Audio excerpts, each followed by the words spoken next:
Bismillahirrahmanirrahim. Assalamualaikum warahmatullahi wabarakatuh. Alhamdulillahilladzi hadana li hadza wa ma kunna linahtadiya laula an hadana Allah. Wa asyhadu an la ilaha illallah wahdahu la syarika lah. Wa asyhadu anna Muhammadan abduhu wa rasuluhu la nabiyya ba'dah. Allahumma salli wa sallim wa barik ala nabiyyina Muhammadin wa ala alihi wa sahbihi ajma'in. Wa qala Allah ta'ala fi kitabihil karim, ya ayyuhalladzina amanu taqullaha haqqa tuqatih wa la tamutunna illa wa antum muslimun, amma ba'd. Para alim ulama, para ustadz, para sesepuh yang senantiasa saya hormati dan saya muliakan, bapak-bapak dan ibu-ibu jamaah Masjid Al-Ikhlas yang dirahmati Allah Subhanahu wa ta'ala, puji syukur kita panjatkan kehadirat Allah Subhanahu wa ta'ala. Pada pagi hari ini kita masih diberi kesempatan oleh Allah Subhanahu wa ta'ala untuk melaksanakan salah satu perintah Allah Subhanahu wa ta'ala yang paling utama, yaitu sholat subuh secara berjamaah. Dan kita gunakan kesempatan yang terbatas untuk duduk sejenak bersama-sama belajar dan bersama-sama untuk memperdalam agama Allah Subhanahu wa ta'ala. Bapak Ibu jamaah sekalian yang dimuliakan Allah Subhanahu wa ta'ala, mudah-mudahan satu dua hadis, satu dua ayat yang kita pelajari setiap pertemuan, dan mudah-mudahan bisa membawa perubahan terhadap diri kita semuanya, perubahan ke arah yang lebih baik, berubah dari kurang paham menjadi paham, dari kurang semangat menjadi semangat, kemudian juga dari sedikit amal mudah-mudahan menjadi bertambah amal-amal kita seiring dengan bertambahnya ilmu pengetahuan tentang agama Allah Subhanahu wa ta'ala. Bapak Ibu jamaah sekalian yang dimuliakan Allah Subhanahu wa ta'ala, biasanya kita duduk di sini bersama-sama untuk saling nasihat menasehati di dalam kebaikan dengan metode atau dengan model tematik. Namun kemarin ada pembicaraan dengan pihak takmir masjid, biar runtut dan biar jelas yang kita bahas dan kita pelajari, maka musyawarah kita akan ngaji kitab. Dan saya kemarin mengajukan ada 8 kitab yang terbagi menjadi 5 kategori. Yang pertama bidang akidah atau tauhid. Ada 3 pilihan kitab yang kami tawarkan, yaitu kitab Fathul Majid Syarah Kitab Tauhid, kemudian Al-Aqidah Al-Wasitiyah, dan Ushulus Salasah. Kemudian yang kategori kedua bidang fikih, yaitu kitab Al-Waziz min Fiqhis Sunnah wal Kitabil Aziz. Kemudian yang ketiga bidang adab dan akhlak, saya tawarkan kitab Syarah Sahihil Adabil Mufrad yang ditulis oleh Imam Bukhari. Kemudian kitab sirah, kategori sirah, yaitu kitab Kaifa Amalahum, bagaimana seni interaksi Rasulullah SAW. Dan yang kategori kelima berkaitan dengan iman kepada hari akhir, ada 2 kitab, yaitu kitab Asyratus Sa'ah dan kitab At-Tazkirah. Dan pihak takmir memutuskan memilih kitab Asyratus Sa'ah, yaitu tanda-tanda kiamat. Bapak Ibu jamaah sekalian, kitab ini sebenarnya juga pernah dikaji di Masjid Al-Hidayah Meri, walaupun belum tuntas dan berganti menjadi kajian tematik. Mungkin sebagian Bapak Ibu jamaah sekalian ada yang secara rutin hadir di Masjid Al-Hidayah Meri, yaitu pada subuh hari Jumat. Dan itu baru sebagian kecil yang kita kaji. Insya Allah pada pertemuan di Selasa subuh kita akan bersama-sama mengkaji kitab yang berjudul Asyratus Sa'ah. Kitab ini kurang lebih ada sekitar 416 halaman. 416 halaman. Dan kitab ini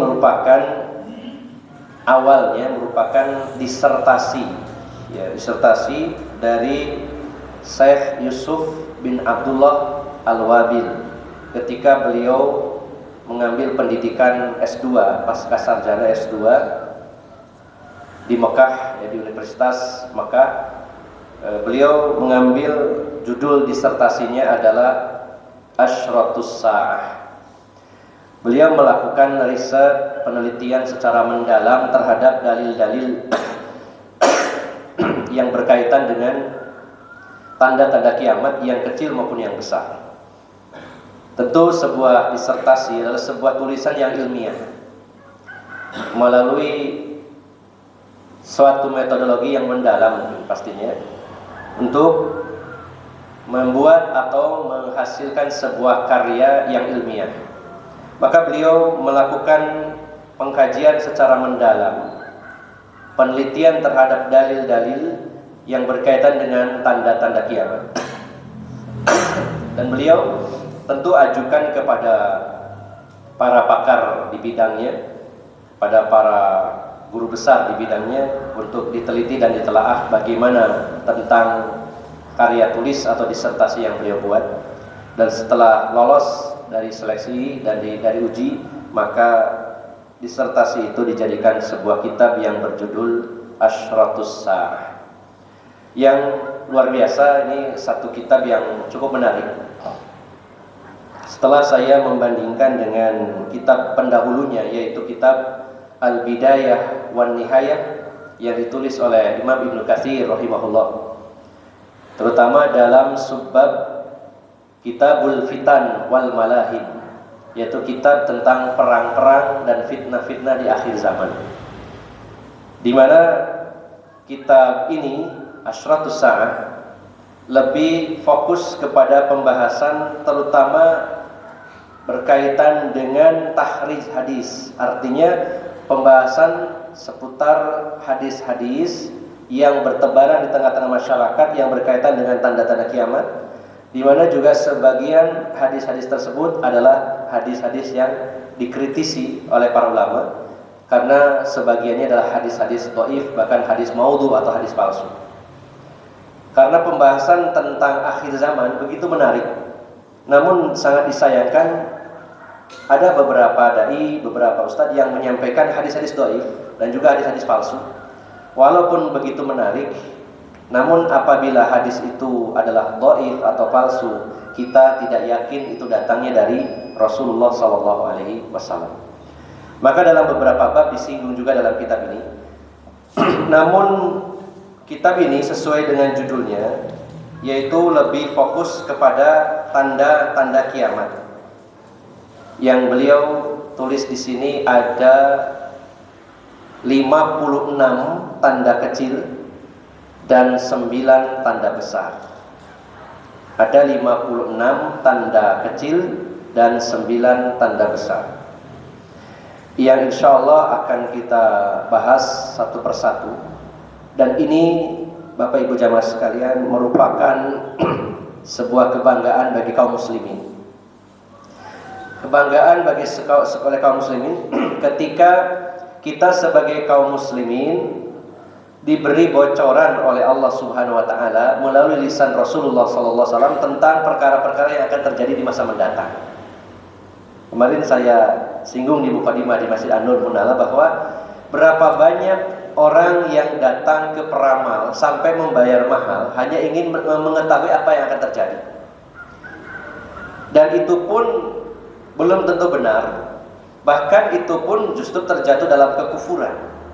Datang ke dukun, kahin, yaitu peramal, maka bukan saja beritanya tidak benar, juga harus mengeluarkan biaya dan juga terjatuh dalam kekufuran ketika kita membenarkannya. Bagaimana Rasulullah bersabda, "Man atakahinan aw arrafan fasaddaqahu bima yaqul faqad kafara bima unzila ala Muhammadin sallallahu alaihi wasallam."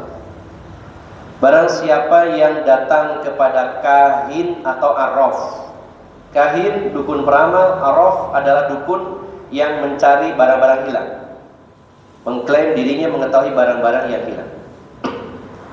Maka barang siapa yang datang kepada keduanya dan membenarkan ucapannya, maka dia sungguh telah kufur terhadap Al-Quran yang diturunkan kepada Rasulullah Muhammad SAW. Maka berapa banyak di masyarakat kita yang datang ke dukun menanyakan apa yang akan terjadi, membayarnya dengan bayaran mahal, kemudian itu adalah sebuah kebatilan dan menyebabkan kekufuran.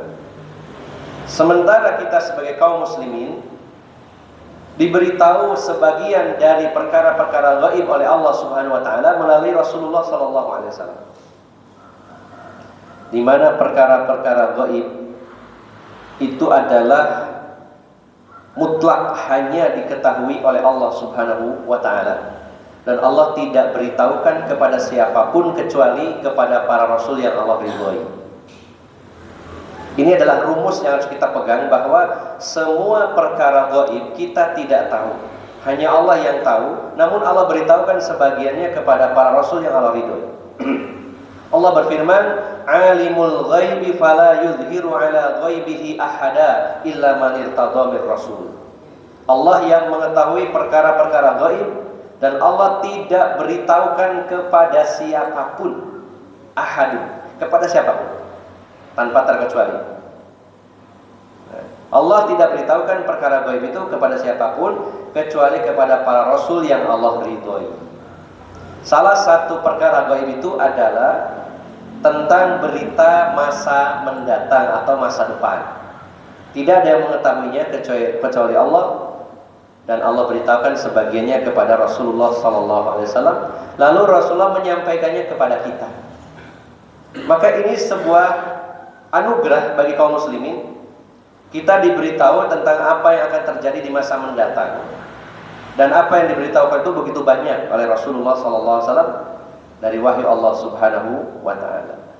Maka harusnya kita bangga menjadi seorang muslim, bahwa kita diberitahu oleh Allah Subhanahu wa ta'ala tentang perkara-perkara yang akan terjadi.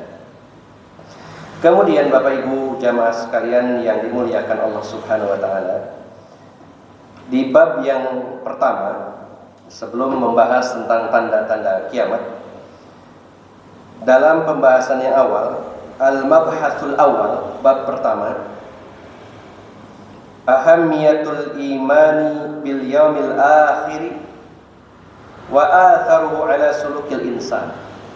Diberi judul bab pertama, ahammiyatul imani bil yaumil akhir wa atharuhu ala sulukil insan. Pentingnya beriman kepada hari akhir dan pengaruhnya terhadap perilaku manusia. Subhanallah, luar biasa. Betapa pentingnya iman kepada hari akhir, dan itu sangat berpengaruh. Sangat berpengaruh terhadap sikap perilaku dari manusia. Artinya ada perbedaan signifikan orang yang percaya dengan hari akhir dengan yang tidak percaya. Dan Bapak Ibu jamaah sekalian yang dimuliakan Allah Subhanahu wa ta'ala, membahas tentang hari akhir itu terdapat 3 bagian penting yang kita bahas. Bila ingin iman kita terhadap hari akhir itu sangat kokoh dan kuat, maka kita membahas dan mengkaji serta mengimani 3 perkara pokok yang berkaitan dengan hari akhir. Yang pertama, mempelajari dan membahas serta mengkaji tanda-tanda kiamat, baik yang kecil maupun yang besar, yang sudah terjadi dan selesai, atau sedang terjadi atau belum terjadi. Ini yang pertama. Untuk mendukung iman kita kepada hari akhir, yang pertama hendaknya kita mengimani tanda-tanda kiamat. Yang kedua, membahas tentang atau mengimani tentang alam barzakh atau alam kubur. Dan yang terakhir, beriman dengan segala kejadian di alam akhirat setelah hari berbangkit. Maka ini 3 poin yang harus kita perdalam, karena hasilnya akan menjadikan kita kokoh dalam iman kepada hari akhir. Bapak Ibu jamaah sekalian, bab 1 membahas tentang betapa pentingnya iman kepada hari akhir dan pengaruhnya terhadap sikap manusia.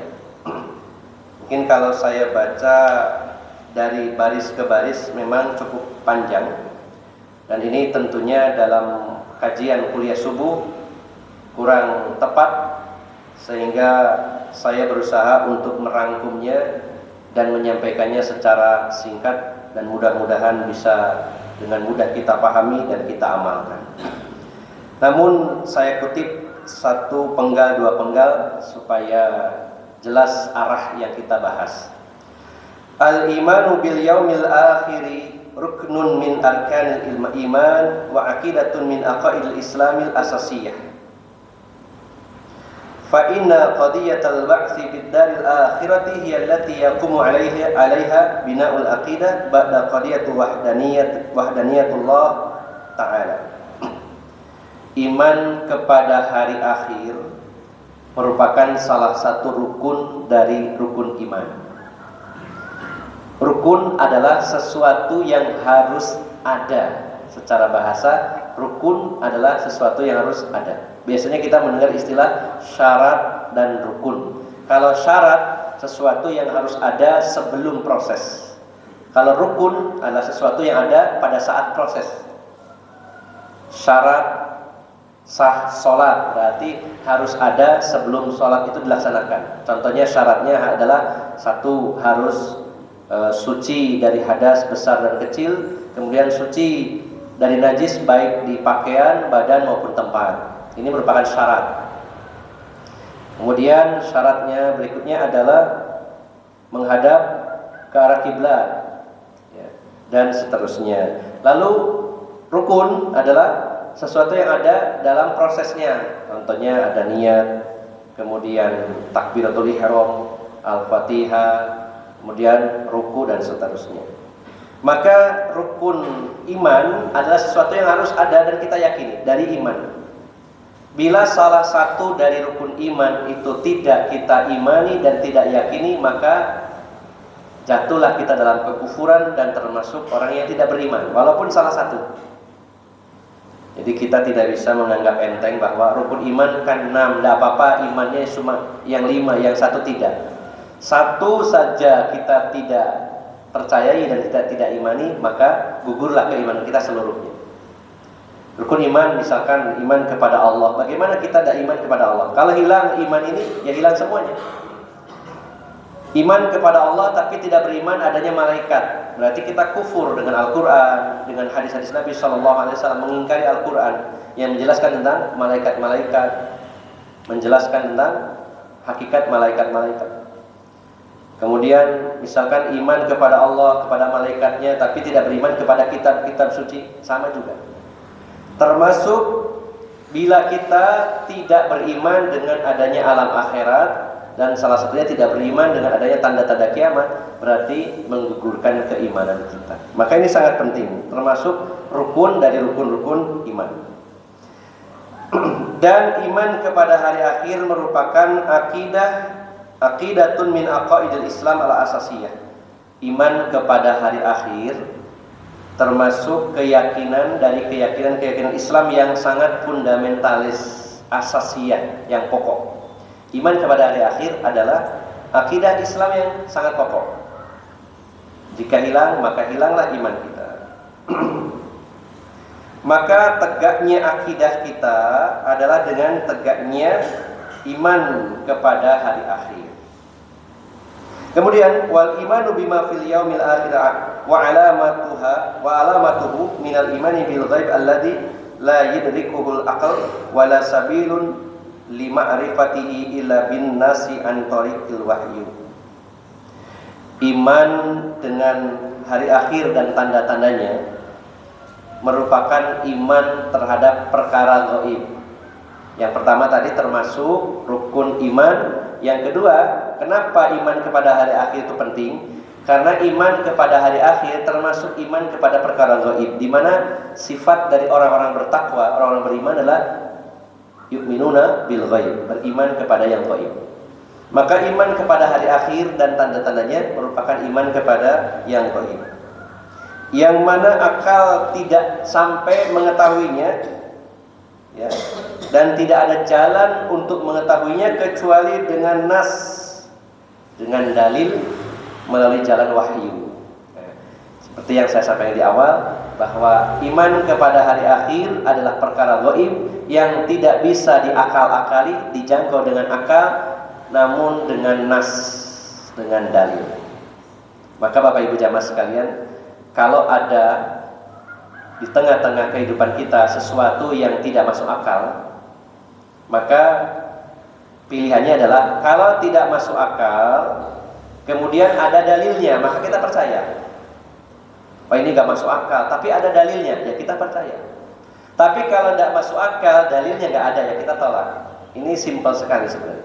Setiap ada informasi, ada keyakinan di tengah masyarakat yang diukur dengan akal gak masuk akal, tapi ada dalilnya, ya kita ikuti, kita percaya.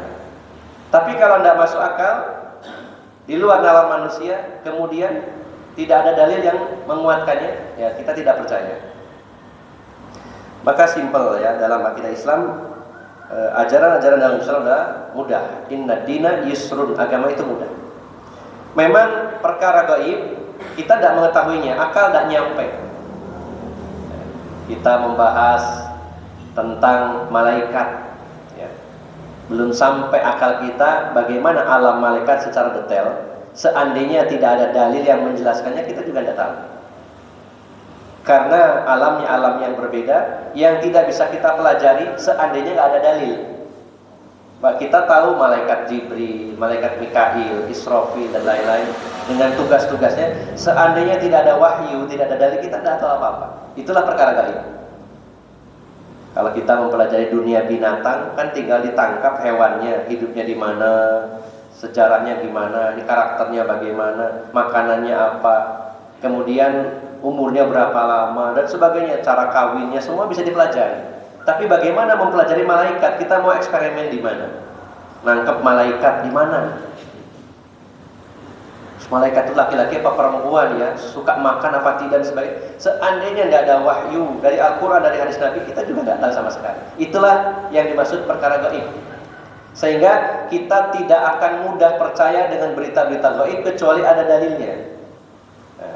Maka Bapak Ibu jamaah sekalian, iman kepada hari akhir termasuk rukun iman dan termasuk iman kepada perkara gaib yang tidak bisa kita ketahui kecuali dengan nas, dengan dalil Al-Quran maupun hadis-hadis yang sahih. Wali ahammiyati hadzal yaumil azim najidu anna Allah Ta'ala katsiran ma yarbitul iman bihi bil imani bil yaumil akhir. Saking pentingnya iman kepada hari akhir, Allah Subhanahu wa Ta'ala sering menggandengkannya dengan iman kepada Allah. Iman kepada hari akhir saking pentingnya, sering Allah gandengkan dengan iman kepada Allah. Begitu pula Rasulullah SAW sering menggandengkan dalam hadis-hadisnya. Contoh, sini diberi contoh surat Al-Baqarah ayat 177. Surat Al-Baqarah ayat 177. Allah berfirman, laisal birra an tuwallu wujuhakum qibalal masyriqi wal maghrib walakinnal birra man amana billahi wal yaumil akhir. Tidaklah disebut kebajikan ketika engkau menghadapkan wajahmu ke timur dan ke barat. Akan tetapi yang disebut kebaikan itu adalah ketika engkau beriman kepada Allah dan beriman kepada hari akhir. Digandengkan. Di situ tidak digandengkan iman kepada Allah dengan iman kepada malaikat. Ada memang beberapa ayat yang menggandengkan beberapa.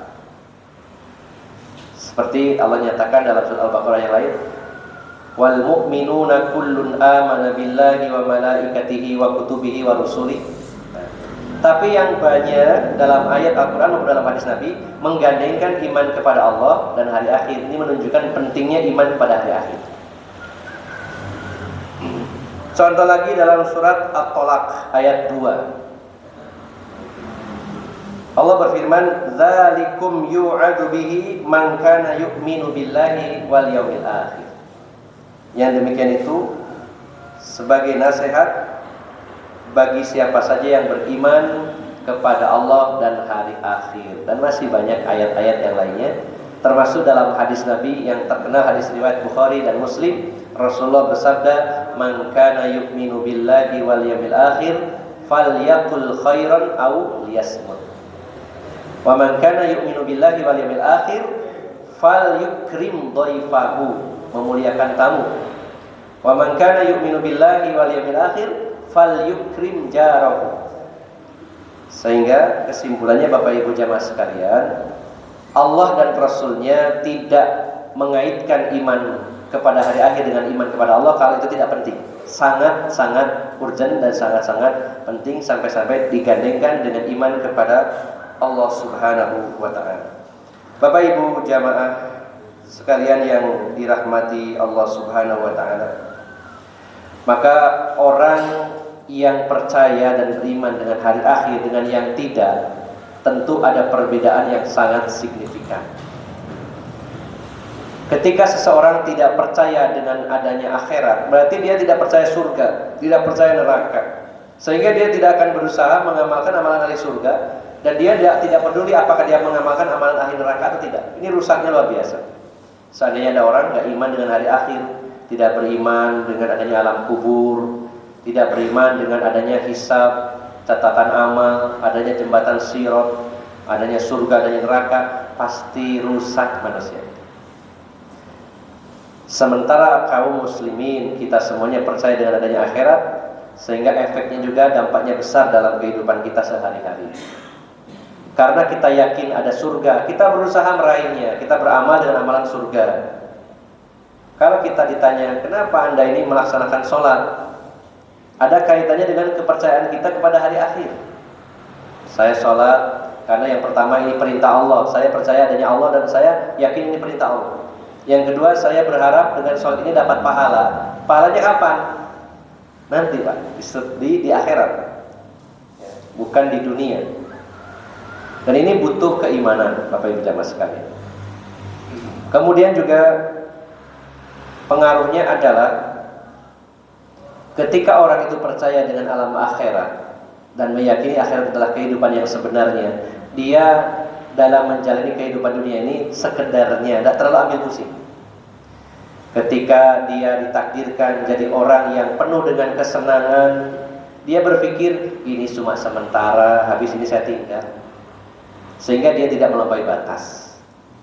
Kalau ditakdirkan jadi orang kaya, banyak duitnya, usahanya lancar, karena dia percaya dengan adanya akhirat, uangnya digunakan untuk meraih akhirat. Kemudian juga tidak terlalu ambisi.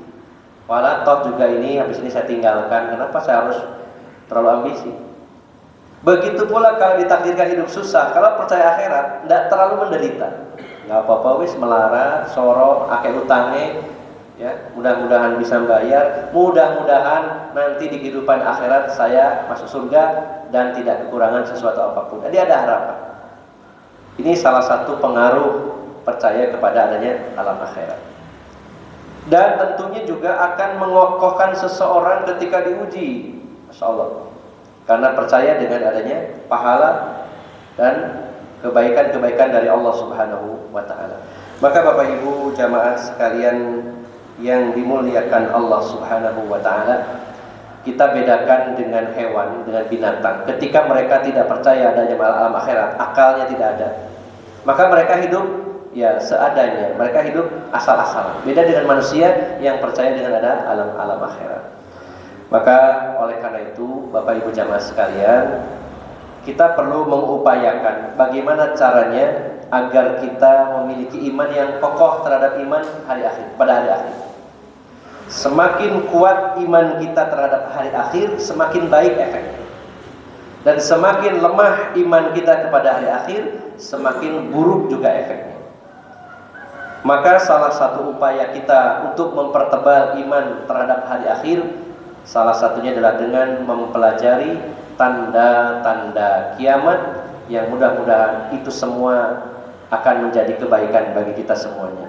Bila tanda kiamat itu sudah terjadi dan selesai, maka kita menjadi tahu tentang sejarah dan kita bisa mengambil ibrah serta pelajaran. Jika tanda kiamat itu sudah terjadi dan masih berlangsung, maka kita bisa mengambil sikap harus bagaimana. Dan jika tanda kiamat itu belum terjadi, maka kita bisa mengantisipasinya dan bisa mempersiapkan diri. Maka tentu keuntungan yang sangat besar bagi siapapun yang meyakini dan mengetahui perkara-perkara gaib, yaitu tentang kejadian-kejadian yang berkaitan dengan tanda-tanda kiamat. Mudah-mudahan Allah Subhanahu wa taala memberikan kemudahan kepada kita untuk mempelajari kitab ini, dan mudah-mudahan kita bisa mengambil pelajaran-pelajaran yang terbaik, mutiara-mutiara hikmah dari kitab yang akan kita bahas ini. Demikian sekedar untuk mukadimah, semoga bermanfaat dan mohon maaf atas segala kekurangan. Billahi taufiq wal hidayah. Assalamualaikum warahmatullahi wabarakatuh.